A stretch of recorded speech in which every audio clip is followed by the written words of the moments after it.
అల్లూరి జిల్లా రంపచోడవరం ఆపరేషన్ సంభవ్లో భాగంగా మావోయిస్టుల కీలక క్యాడర్ను అరెస్టు చేసినట్లు ఆంధ్రప్రదేశ్ డీజీపీ హరీష్ కుమార్ గుప్తా తెలిపారు.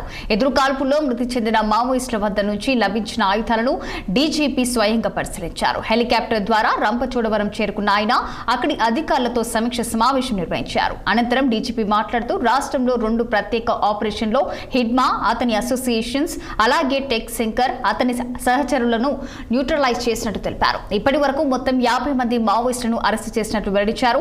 ఆపరేషన్లో అన్ని పోలీసు విభాగాలు సమన్వయంతో విజయవంతంగా పనిచేశారని ఆయన పేర్కొన్నారు. భారీ ఎత్తున అస్త్రాలు, పేలుడు పదార్థాలు కూడా స్వాధీనం చేసుకున్నామని డీజీపీ తెలిపారు. న్యూట్రలైజ్ అయిపోయినారు. అట్లాగా దాదాపు ఒక 50 అరెస్ట్ షెల్టర్లో వాళ్ళు ఎవరు వచ్చారు ఇంపార్టెంట్ కార్డర్స్ వాళ్ళకి అరెస్ట్ చేశాము.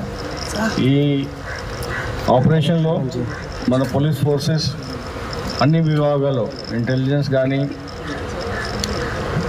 ఏఎస్ఆర్ డిస్ట్రిక్ట్, మిగతా డిస్ట్రిక్ట్ పోలీస్ ఫోర్సెస్ అందరూ ఒక 1-4 సింగిల్ కమాండ్ కింద పనిచేసి ఈ సక్సెస్కి సాధించారు. ఈ ఆపరేషన్లో మీరు చూసినట్టుగా ఇప్పుడు ఎక్కువ క్వాంటిటీలో వెపన్స్ కూడా మనకి దొరికినాయి.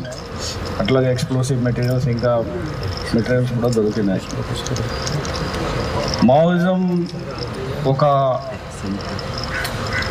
మీకు గుర్తుందా, జూన్లో మనకి ఒక ఎన్కౌంటర్ ఎక్స్చేంజ్ ఆఫ్ ఫైర్ జరిగింది.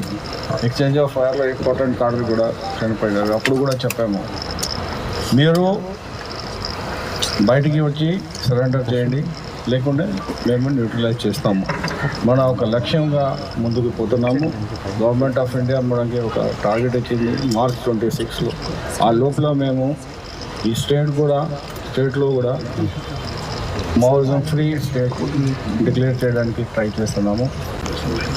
న్యూట్రల్